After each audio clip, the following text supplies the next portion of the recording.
நாமத்தினாலே அன்பின் நல்வாழ்த்துக்களை தெரிவித்துக் கொள்கிறேன். ஒவ்வொருவரும் சுகமாயிருப்பீர்கள் என்று நம்புகிறேன். இன்றைய தினம் நாம் தியானிக்க இருக்கிற வசனம் ஏசாயா 43:1. இப்போதும் யாக்கோபே உன்னை சிருஷ்டித்தவரும் இஸ்ரவேலே உன்னை உருவாக்கினவருமாகிய கர்த்தர் சொல்லுகிறதாவது, பயப்படாதே, உன்னை மீட்டு கொண்டேன், உன்னை பேர் சொல்லி அழைத்தேன், நீ என்னுடையவன் என்கிறார். பாத்தீங்களா, ஆண்டவர் நம்மளை தெரிந்து கொண்டது மாத்திரம் இல்ல, நம்மளை சிருஷ்டித்தது மாத்திரமல்லையா, என்ன பண்றாராம், நம்ம கூடயே இருந்து நம்மளை மீட்டு கொள்ளுகிறவரா இருக்கிறார். நீங்க பயப்படவே வேண்டாம்.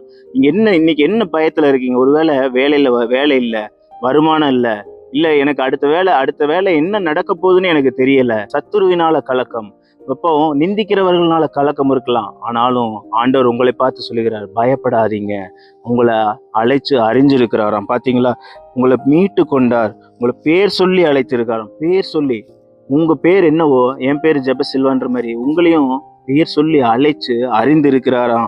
அப்படிப்பட்ட ஆண்டவர் உங்களோட இருக்கும் பொழுது நீங்க எதை குறித்து கலங்க வேண்டியதில்லை. ஒருவேளை கடன் பிரச்சனையா இருக்கலாம், இல்ல பாடுகளா இருக்கலாம், பிரச்சனைகளா இருக்கலாம், எந்த சூழ்நிலையா இருந்தாலும் எதை குறித்து கவலைப்படாம தைரியமா இருங்க, நம்பிக்கையா இருங்க. இந்த நாளை ஃபேஸ் பண்றதுக்கு உங்களுக்கு என்ன தேவையோ அந்த தைரியத்தை ஆண்டவர் உங்களோட இருக்கிறார் என்பதை நீங்க பெற்றுக்கொள்ள எப்பொழுதும் நீங்க என்ன இருக்கணும், தகுதியா இருக்கிறவர்களா இருக்கணும். பயப்படவே தேவையில்லை. ஏன்னா ஆண்டவர் உங்களோட இருக்கிறார். உங்களை மீட்டு கொள்ளுகிற ஆண்டவர் உங்களோட இருக்கிறார். அதனால நீங்க அந்த மீட்டு கொள்ளுகிற ஆண்டவரை மாத்திரம் நீங்க பார்த்து உங்களுடைய வாழ்க்கை ஓட்டத்தை ஓட ஆரம்பிங்க.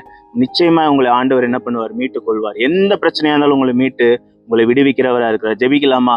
அன்பின் நல்ல ஆண்டவரே, உண்மை நன்றியோடு துதிக்கிறோம், ஸ்தோத்தரிக்கிறோம் சுவாமி. அப்பா, இப்பொழுதும் யாக்கோபே உன்னை சிருஷ்டித்தவரும் அப்பா தகப்பனே, அதே போல எங்களை அப்பா மீட்டு கொண்டவருமாகிய எங்கள் தேவனாகிய கர்த்தர் நீர் சொல்லுகிறீர் சுவாமி, பயப்படாதே என்று. அப்பா, எங்களுக்குள்ள காணப்படுகிற பயம் அப்பா தகப்பனே, அந்த வியாதிங்கிற பயம் அப்பா, ஒவ்வொருவருக்குள்ள காணப்படுகிற அப்பா அடுத்த வேலைக்கு என்ன பண்ணுவோங்கிற பயம் அப்பா தகப்பனே, அந்த பயம் அப்பா ஒவ்வொருவரை விட்டு நீங்கி போகபடியா ஜெபிக்கிறோம் சுவாமி.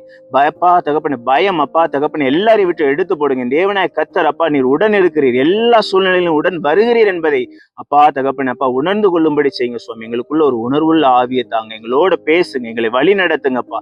எல்லா சூழ்நிலைகளையும் அப்பா தகப்பனே உம்முடைய அன்பு எங்களை பாதுகாக்கட்டும், வழி நடத்தட்டும். மீட்பர் இரட்சகருமாகிய இயேசுவின் மூலம் ஜெபிக்கிறோம் நல்ல பிதாவே, ஆமென்.